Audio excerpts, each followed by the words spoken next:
बच्चों, कल हम हमारा वर्क पावर एनर्जी वाला चैप्टर चल रहा था, तो मैं वर्क पावर एनर्जी पर कुछ बातें और करना चाहता हूँ। हमने बहुत सारी बातें कर ली थी। अब हम कुछ जो है ये क्वेश्चंस जो आपके फॉर्मूला चार्ट में दे रखे हैं, मैंने आपसे कहा था, मेरा आपको ये जो है ना होमवर्क दिया था। होमवर्क में जो डू योर सेल्फ का क्वेश्चन नंबर 5 था, ये आपको करना था। क्वेश्चन नंबर 7 आपको करना था, राइट। तो आपको होमवर्क दिया था मैंने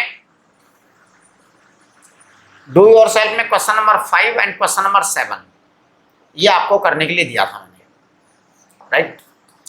हालांकि मैंने फिर शायद होमवर्क में आपको आगे के क्वेश्चंस भी करने के लिए कहा होगा, 13, 14, 15, 16, है ना। अब आप लोगों ने किया या नहीं किया वो एक अलग कहानी है। तो मैं आपसे ये कहना चाह रहा था, देखो कि जितना ज़्यादा आप ओबीडियंट होंगे आपका रिजल्ट उतना ही ग्रेट आएगा। तो इन 2022 you will find pleasant result जितने ओबीडियंट हो, और जितना आप डिसोबीडियंट होगे उतना ही अनप्लीजेंट रिजल्ट आएगा। ये ओबीडियंसी एंड डिसोबीडियंसी तो आपको खुशियाँ देने का ही काम है ना। तो आप ये मान के चलो, टीचर की एक एक बात मानो। टीचर कह रहा है तो उसके दिमाग में कुछ योजना है, इसलिए कह रहा है। आपको उसका, अगर उसने कहा कि आपको डू योर सेल्फ का क्वेश्चन नंबर 5 एंड 7 करना है तो फिर करना है। फिर आपको जो है उसमें कोई वो नहीं करनी, लापरवाही। क्योंकि अगर आपने लापरवाही की तो आपका जो है काम खराब हो जाएगा। चलिए, मेरे को जैसा ध्यान है वैसा ये ध्यान है। क्वेश्चन नंबर 10, 11, 12 मैंने करा दिया था।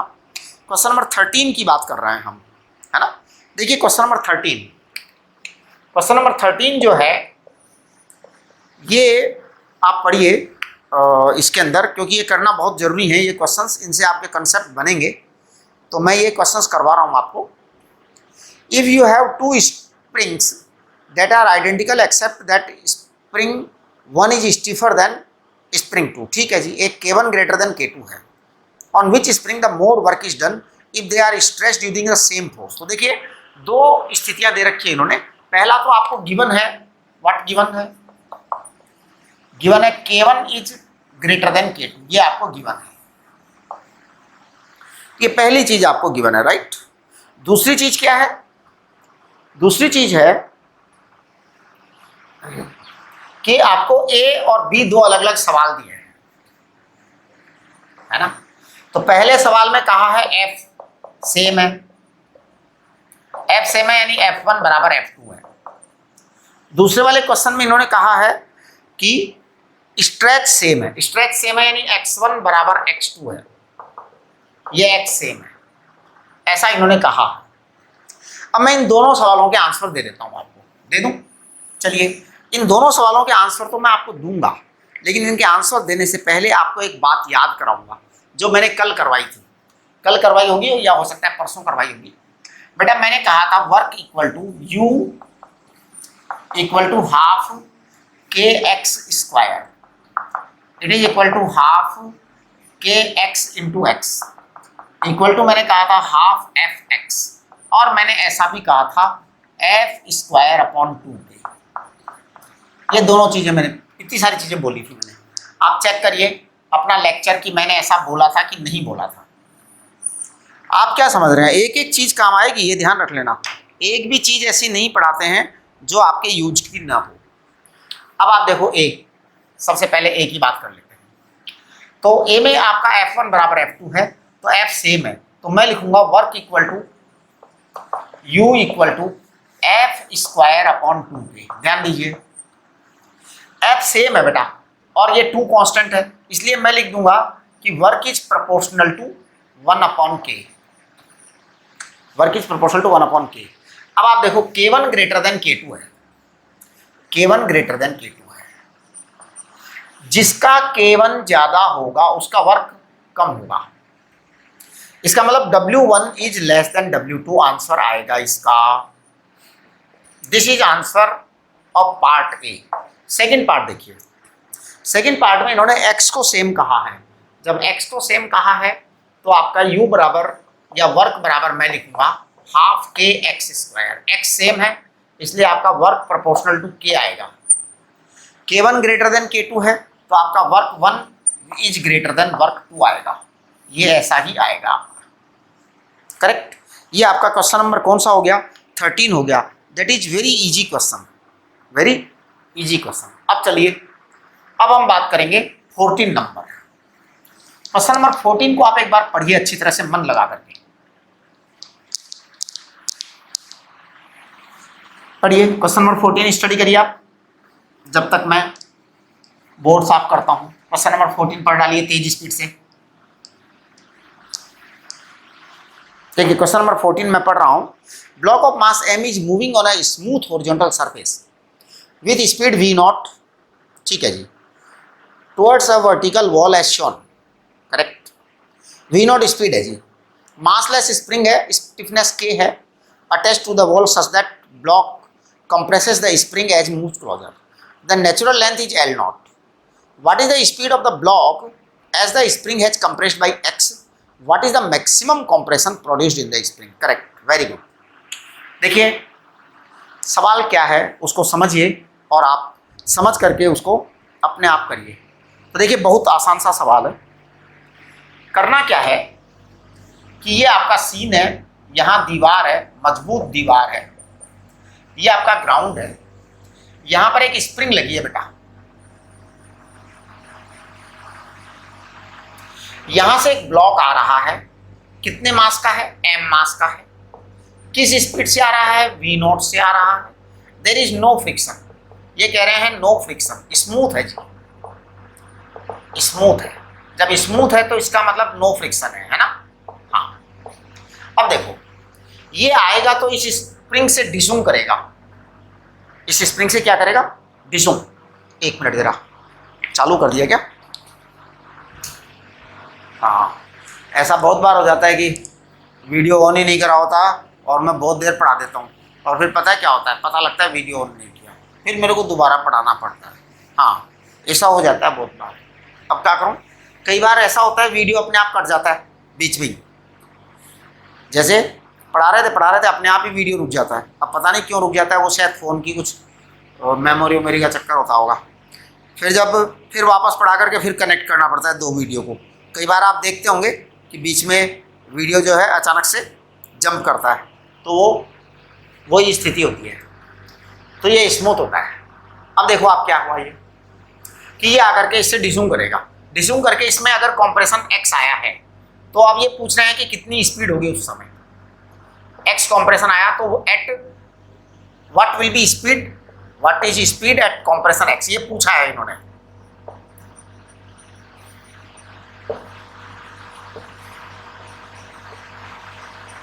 तो देखिए मैं बताता हूं क्या स्पीड होगी। कुछ नहीं, आपको बहुत सिंपल सवाल है ये। आपको क्या करना है, आपको करना है टोटल इनिशियल एनर्जी बराबर बराबर total final energy. This is your answer, बस यही आंसर है। टोटल इनिशियल एनर्जी बराबर टोटल फाइनल एनर्जी। अब यहाँ एनर्जी दो चीज़ों की होगी, एक तो इस ब्लॉक की होगी और एक स्प्रिंग की होगी। तो मैं आपको लिख रहा हूँ total initial energy.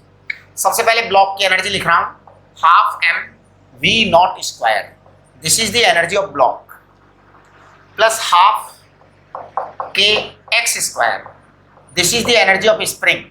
No compression was there so I have written here 0। कोई कॉम्प्रेशन है नहीं, इसको 0 लिख दिया। आगे क्या करेंगे, आगे half m v square, v is the new speed of the block at this compression x। ये क्वेश्चन मार्क है, इस पर क्वेश्चन मार्क लगा हुआ है। तो v is the new speed plus half के एक्स स्क्वायर। देखो कितना आसान सवाल है।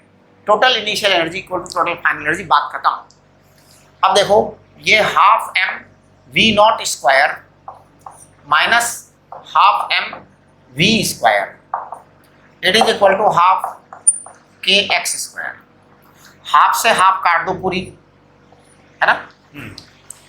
अब मेरे को x चाहिए, x चाहिए या v चाहिए, है v चाहिए। ओहो, तो एक काम करो, v चाहिए ना, तो फिर उसको लेकर के आओ। फिर तो आपको x नहीं चाहिए, आपको v चाहिए, है ना। तो v चाहिए तो उसको लेकर के आओ, फिर x वाले को इधर इसको लेकर के आइए। तो देखो मैं लिख रहा हूं आपको, मैं लिख रहा हूं half m v naught square minus half k x square it is equal to 1/2 m v square. Half साफ तो कटी जाएगा आपका। अब आपका मैं v स्क्वायर लिख रहा हूं यहाँ पे डायरेक्ट, आप चेक करना। तो v square is v naught square minus k upon m into X square. तो आपका v आ जाएगा root of v naught square minus k upon m into X square. ये आपका आंसर आएगा v। तो चेक करिए आप, this is the speed at compression x। अब ये कह रहे हैं what will be the maximum compression. देखो जी, मैक्सिमम पता है कब होगा? मैक्सिमम तब होगा जब ये ब्लॉक आगे बढ़ते बढ़ते स्प्रिंग को कॉम्प्रेस करते करते करते करते रुक जाएगा, है ना, तब मैक्सिमम कॉम्प्रेशन होगा। तो देखिए मैक्सिमम कॉम्प्रेशन मैं यहाँ निकाल देता हूँ आपका, है ना, मैक्सिमम कॉम्प्रेशन मैं साइड में निकाल देता हूँ, आप चेक करना। मैक्सिमम कॉम्प्रेशन क्या, वही कंसेप्ट वही है क्या, total initial energy equal to total final energy. ये इस पूरे चैप्टर में यही कंसेप्ट चलेगा, total initial energy equal total final energy. सब सवाल इसी कंसेप्ट से करेंगे, एक कंसेप्ट बार बार लगेगा सब सवालों में, एक ही कंसेप्ट। तो देखो मैं कर रहा हूं इसको, total initial energy equal total final energy, half M we naught square plus zero half के एक्स स्क्वायर जीरो। इनिशियल में तो जीरो था, बाद में क्या होगा, ब्लॉक रुक जाएगा, तो half M zero square plus half के एक्स मैक्सिमम स्क्वायर, है ना। एक मिनट जरा, आ भी रहा है कि नहीं बोर्ड पर इतना? हाँ आ रहा है। ये लो मैं थोड़ा इसको छोटा छोटा लिख देता हूँ, है ना। ये देखो ये जीरो जो है ना, ये आपका इनिशियली जो है ना वो जीरो आएगा। तो आप देखिए मैं यहाँ पे लिख रहा हूँ total initial energy half M we naught square plus half k zero square it is equal to half M zero square plus half के एक्स स्क्वायर। ये एक्स मैक्सिमम आएगा, तो इट इज वेरी ऑब्वियस कि आपका ये आ जाएगा half M we naught square it is equal to half के एक्स मैक्सिमम स्क्वायर आएगा, है ना। अल्टीमेटली वो रुक जाएगा, ब्लॉक की फाइनल वेलोसिटी जीरो हो जाएगी। तो आप देखो एक्स स्क्वायर एक्स मैक्सिमम क्या आ जाएगा आपका एक्स मैक्सिमम ये आएगा, आप जरा चेक करना। एक्स मैक्सिमम बराबर आएगा V naught under root M by K. ये आपका क्वेश्चन नंबर कौन सा हो गया, 14 हो गया। क्वेश्चन नंबर 15 आप पढ़िए। क्वेश्चन नंबर 15 क्या है वो देखो,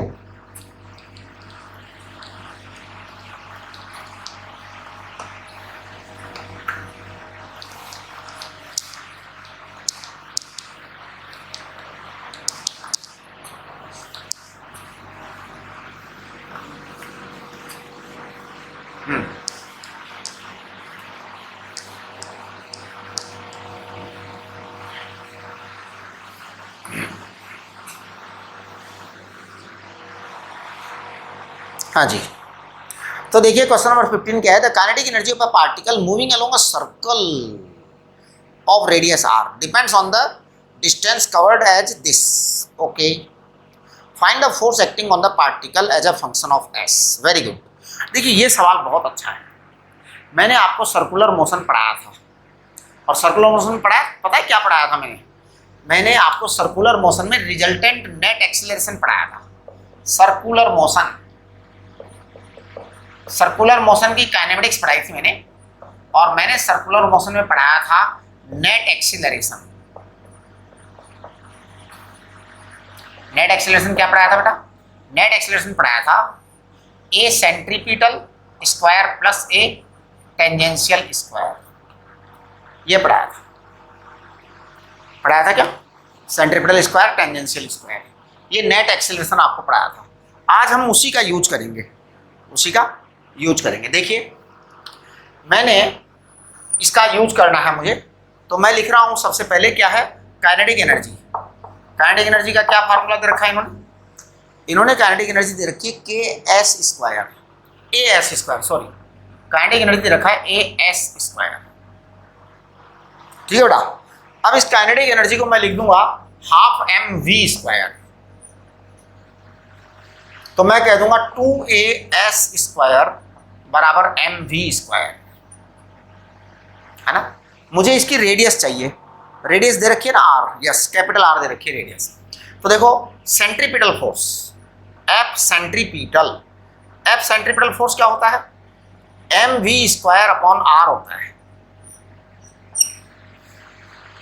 तो बेटा M V square upon R कितना आएगा, M V square upon R, M V square को मैं लिख दे रहा हूं 2a_s स्क्वायर अपॉन आर, ये एफ सेंट्रीपिटल आया, करेक्ट। ये आपका एक काम कंप्लीट हो गया। अब मुझे चाहिए टेंजेंशियल फोर्स। टेंजेंशियल फोर्स वो फोर्स होता है जो स्पीड में चेंज करता है। आप ध्यान दीजिए, मैंने आपको वर्क पावर एनर्जी में एक चीज पढ़ाई है, देखो आपको चेक करना कि मैंने पढ़ाया कि नहीं पढ़ाया, आप बोलना हाँ या ना।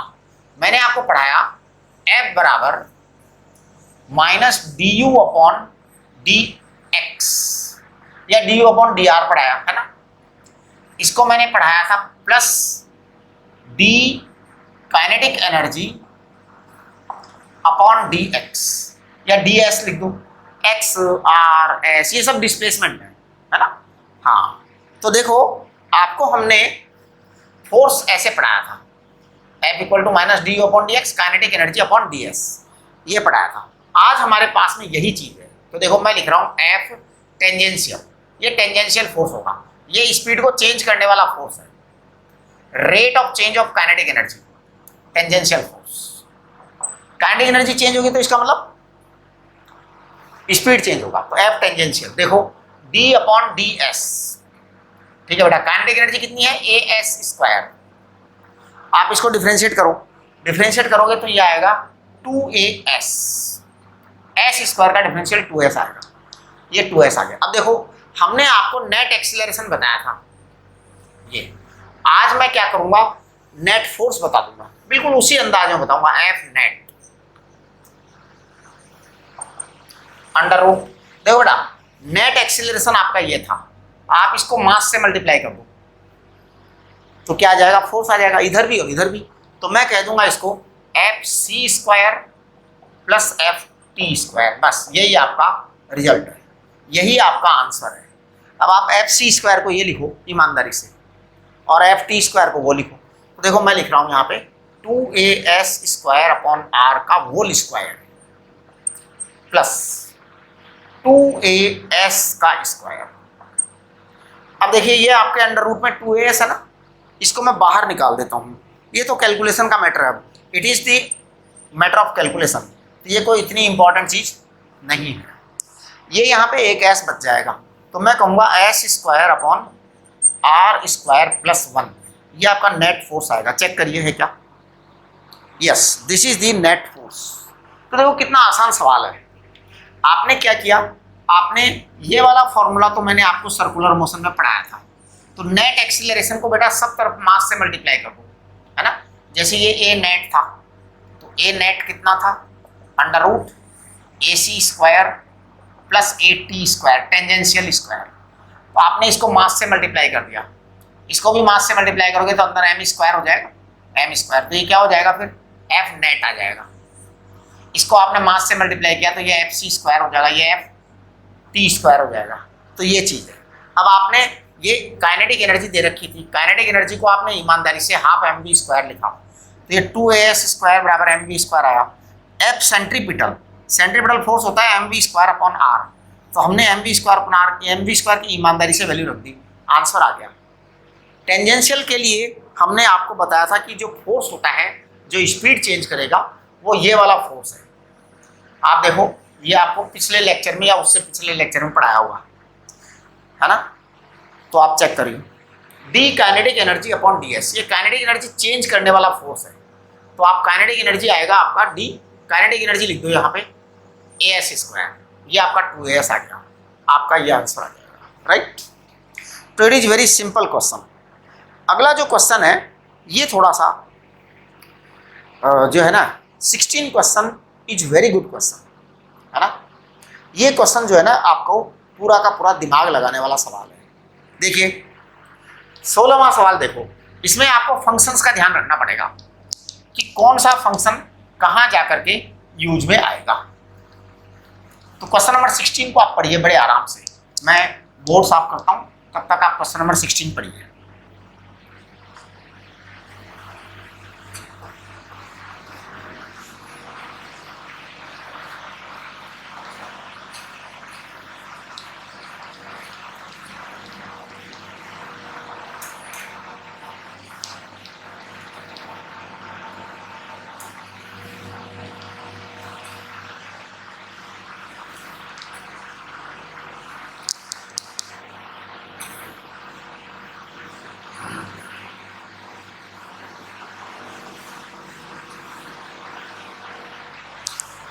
ध्यान दो बच्चों, अब देखो हम क्वेश्चन नंबर 16 सॉल्व करेंगे, है ना। आपका जो क्वेश्चन नंबर 16 है ना, ये थोड़ा सा सोचने समझने वाला सवाल है ना। सोचने समझने वाला सवाल, इसमें एक्चुअली मैथमेटिक्स का सिंपल यूज है। मैथमेटिक्स में आपको स्ट्रेट लाइन वैसे मैंने भी पढ़ा दी है, और हो सकता है मैथ्स में भी आपको सर ने स्ट्रेट लाइन पढ़ा दी हो। तो अब मैं बात कर रहा हूँ यहाँ पे क्वेश्चन नंबर 16 को। चलिए क्वेश्चन नंबर 16 तो हम करेंगे ही करेंगे, लेकिन उससे पहले मैं आपको कुछ चीज़ें याद दिला देता हूँ जो मैंने आपको पढ़ाया है। पहले मैंने आपको पढ़ाया work equal to F vector dot S vector, ये पढ़ाया है। और पता है इसको पढ़ा के मैंने क्या लिखवाया था? मैंने लिखवाया था ये फॉर्मूला तब अप्लाई होगा जब फोर्स कांस्टेंट हो, तभी अप्लाई करोगे ये फॉर्मूला। अगर फोर्स वेरिएबल हो तो आप इस फॉर्मूले को अप्लाई नहीं करेंगे, राइट। अच्छा, फिर मैंने क्या पढ़ाया था? फिर मैंने पढ़ाया था कि अगर आपका फोर्स वेरिएबल हो तो आप इस फॉर्मूले को अप्लाई करेंगे, F vector dot D S vector, इसको अप्लाई करेंगे वर्क कैलकुलेशन के लिए, राइट। अब आप देखो कि यहाँ पर जो है ना इन्होंने F vector dot D R vector बोला है, आपको इसका यूज करना है यहाँ पर, ठीक है। तो मैं सबसे पहले यही बात कर दूं कि वर्क इक्वल टू आएगा integration F vector dot D R vector.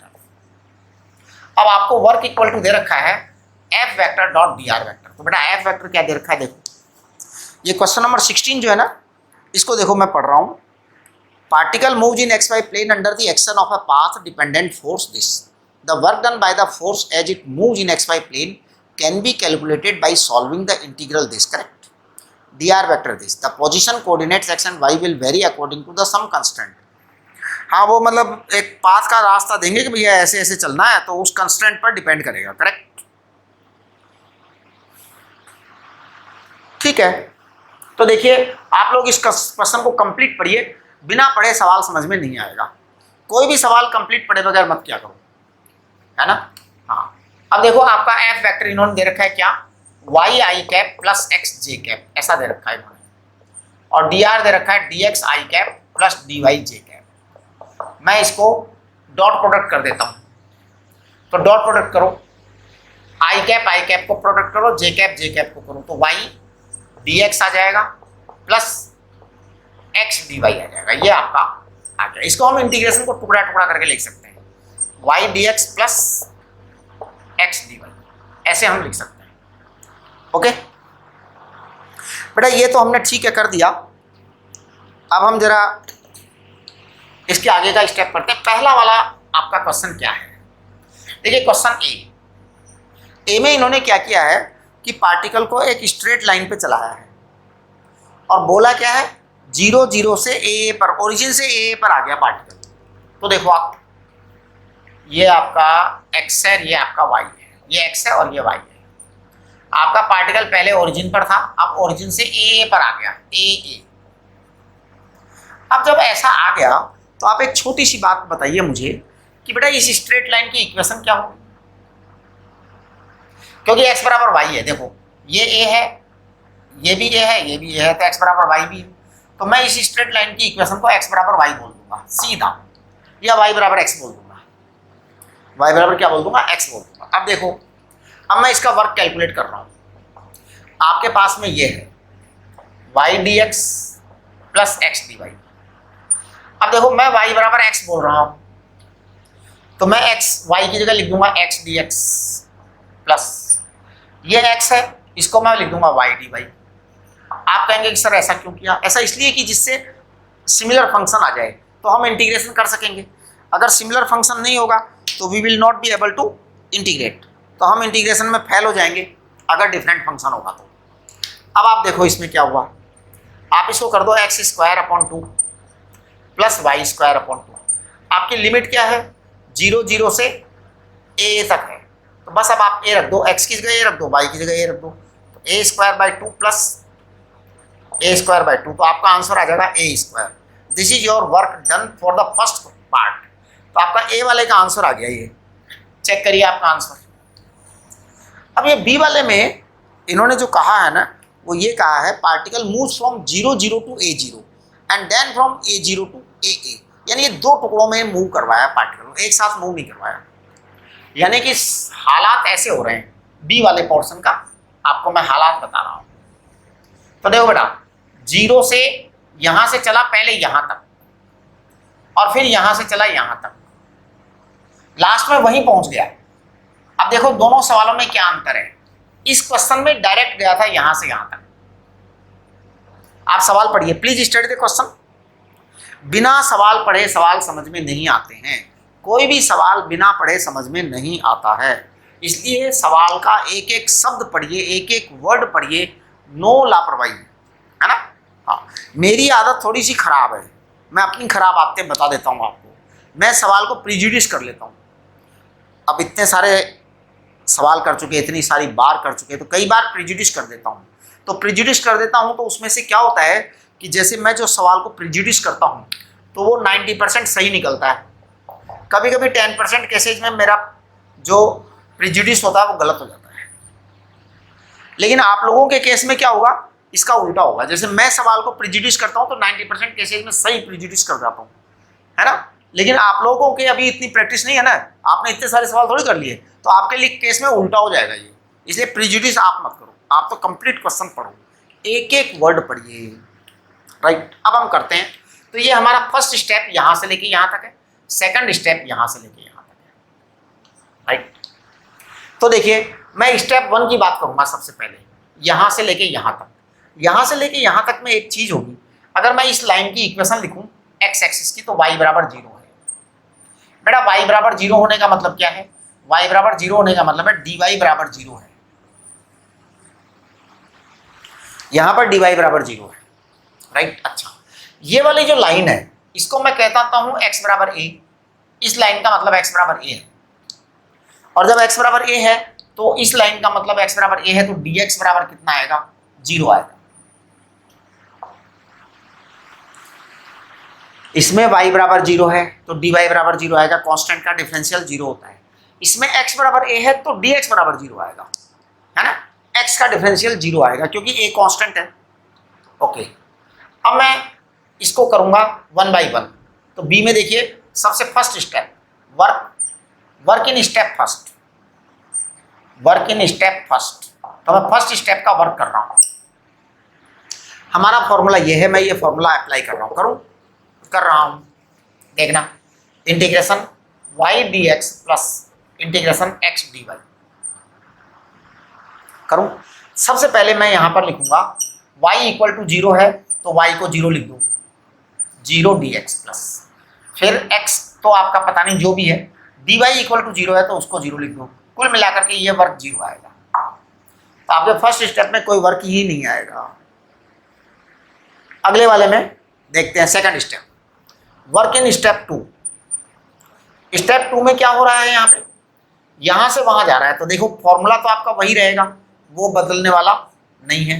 Result आपने ऐसे निकाला बेटा, यहाँ से रिजल्ट निकाला ये वाला, तो this result will be 100% same, है ना। ये ऐसा ही रहेगा। अब देखो हम इसके अंदर पर्टिकुलर वैल्यूज पुट करेंगे।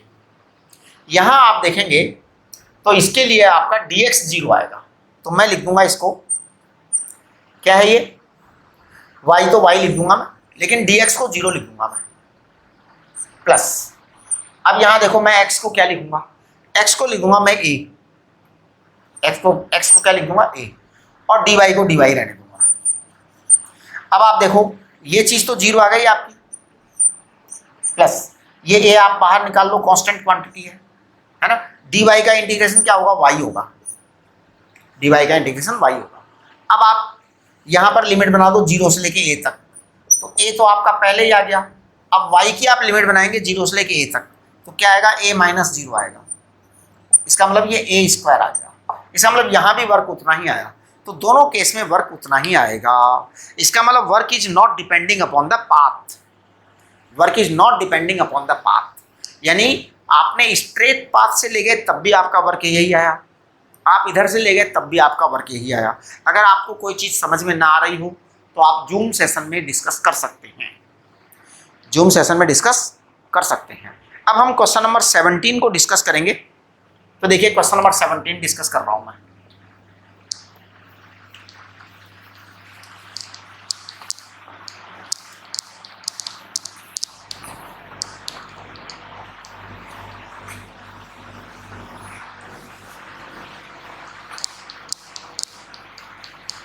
क्वेश्चन नंबर 17 पढ़िए पढ़िए, जब तक मैं बोर्ड साफ करता हूँ क्वेश्चन का एक एक वर्ड पढ़ डालो। आप जितना अच्छे से क्वेश्चन पढ़ेंगे उतनी अच्छे से क्वेश्चन सॉल्व होगा, जितना खराब क्वेश्चन पढ़ेंगे उतना कम क्वेश्चन सॉल्व होगा, है ना, समझ में भी कम आता है। ठीक है, मेरे अंदर जो गंदी आदत है वो आप में नहीं आनी चाहिए, मेरी जो अच्छी आदतें हैं वो सब आप में आनी चाहिए। जैसे मैं सवाल को अंदाजा लगा जाता हूँ, आप लोग बिल्कुल अंदाजा मत लगाया करिए, है ना। देखिए क्वेश्चन नंबर 17 कर रहा हूँ मैं। Block of mass m1 is resting on a smooth horizontal surface, a massless spring k is attached to the block. ठीक है, another block m2 is moving with velocity u towards the stationary block, find the maximum compression in the spring. बहुत ही बढ़िया सवाल है। देखिए question number 17 कर रहा हूँ मैं। आप थोड़ा सा क्वेश्चन की जो है ना रियलिटी समझिए, रियलिस्टिक बनो, एकदम रियलिस्टिक। ये आपका ब्लॉक M1 है, यहां एक स्प्रिंग लगी हुई है, ठीक है बेटा। यहां आपका ब्लॉक M2 है। देखो अब ये M2 ब्लॉक इधर से दौड़ता हुआ आ रहा है,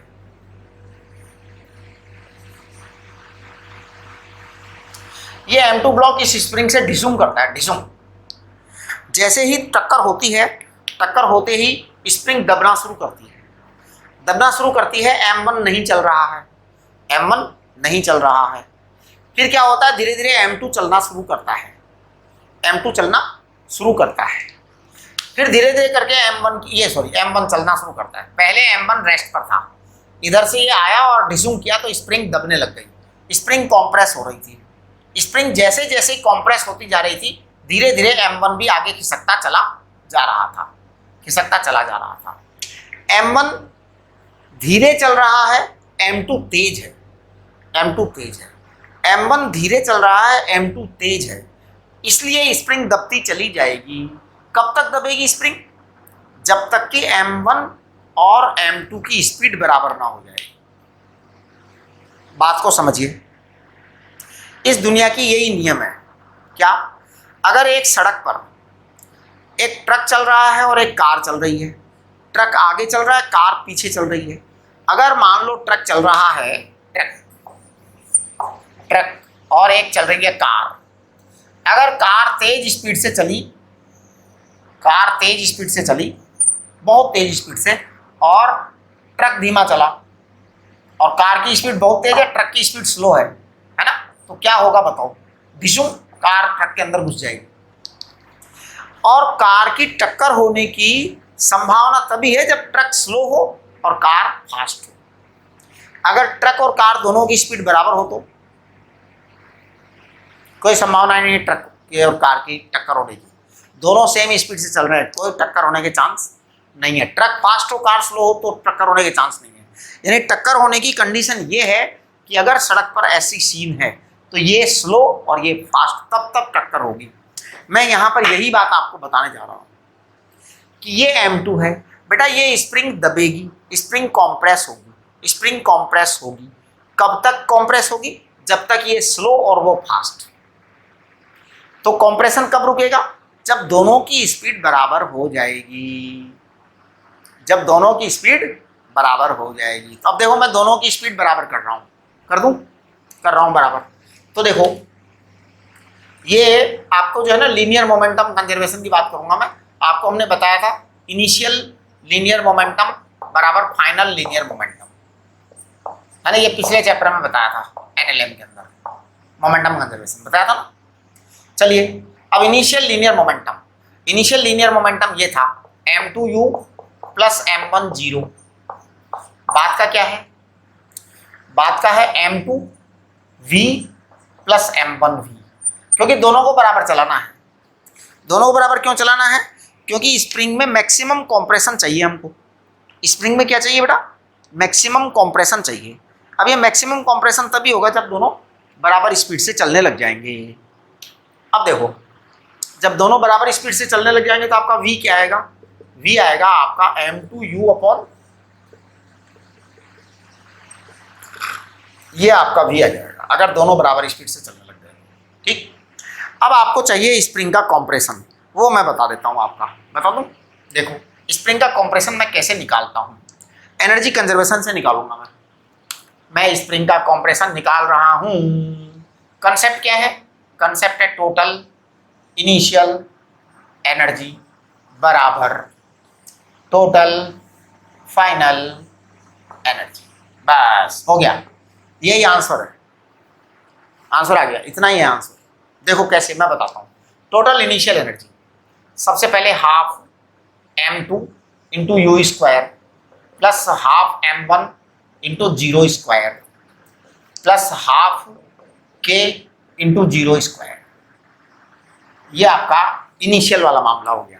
इनिशियली देखो ये चल रहा था u स्पीड से, ये m1 इंटू जीरो स्क्वायर है, ये हाफ k जीरो स्क्वायर है, करेक्ट। इसके बाद में देखो total final energy, total final energy मैं लिख रहा हूँ हाफ, दोनों सेम स्पीड से चलेंगे तो दोनों को आप m1 प्लस m2 लिख दो एक साथ, क्योंकि दोनों एक स्पीड से चल रहे हैं तो अब बराबर लिख सकते हो आप, प्लस हाफ के x मैक्सिमम का स्क्वायर रख दो। ये आपका आंसर आ गया, बस यही आपका आंसर है। अब देखिए मैं कर रहा हूं इसको, ये हाफ से हाफ काट दूंगा मैं सारे, हाँ जी काट दिया। अब एक बार आप चेक करना मेरी कैलकुलेशन, है ना, this is zero, this is zero, तो मैं यहां लिख रहा हूं m2 u स्क्वायर बराबर m1 प्लस m2 है v स्क्वायर यहां से लिखूंगा, आप चेक करना m2 square u square upon m1 plus m2 whole square plus k x maximum का स्क्वायर, राइट। अब देखो के एक्स मैक्सिमम है ना, उसको मैं साइड में लिख देता हूं के एक्स मैक्सिमम का स्क्वायर। आप ये m1 प्लस m2 है, ये स्क्वायर है तो एक काट दो, एक कट जाएगा ना। अब आप इसको इधर ले आओ, जरा आप लोग एक बार जांच करना, मैं लिख रहा हूं इसको m2 u square minus m2 square u2 square upon m1 plus m2, है ना बेटा। इसकी कैलकुलेशन कंप्लीट करो, मैं यहाँ पर कर देता हूँ, आप देखना कि what kind of mistake I am doing, है ना। मैं गलती कर सकता हूँ, मेरा भरोसा बिल्कुल नहीं है। m1 प्लस m2, अब आप इसको यहाँ से यहाँ मल्टीप्लाई करो तो मुझे लग रहा है ये ऐसा आएगा, ये आएगा m1 m2 u square plus m2 square u square आएगा minus m2 square u square आएगा। अच्छा तो ये तो बड़ा आसान आ गया, ये तो बस कट गया पूरी, वाह वाह मजा आ गया, मजा आ गया। एक्स मैक्सिमम, ऐसे बहुत मजा आता है, ऐसे बहुत मजा आता है सवाल जो है अगले स्टेप में आंसर आ जाता है फिर।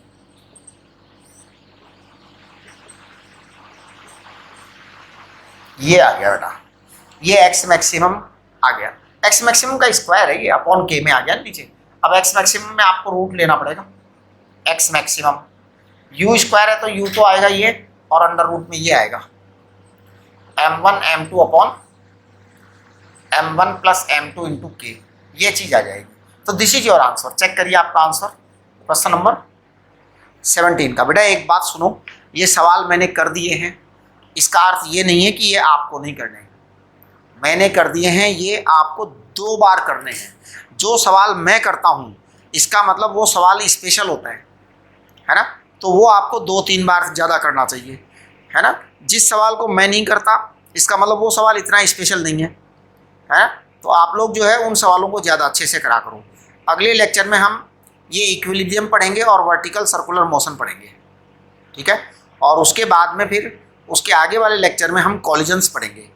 कॉलिजन्स के बाद में ये आपका चैप्टर पूरा हो जाएगा, राइट। तो अब हम आपका जो है इक्विलिब्रियम और वर्टिकल सर्कुलर मोशन करेंगे, राइट। ओके, तो आज की नमस्ते। दोबारा ये रिवाइज करिए, जितने सवाल मैंने कराए हैं बार बार सवाल करिए।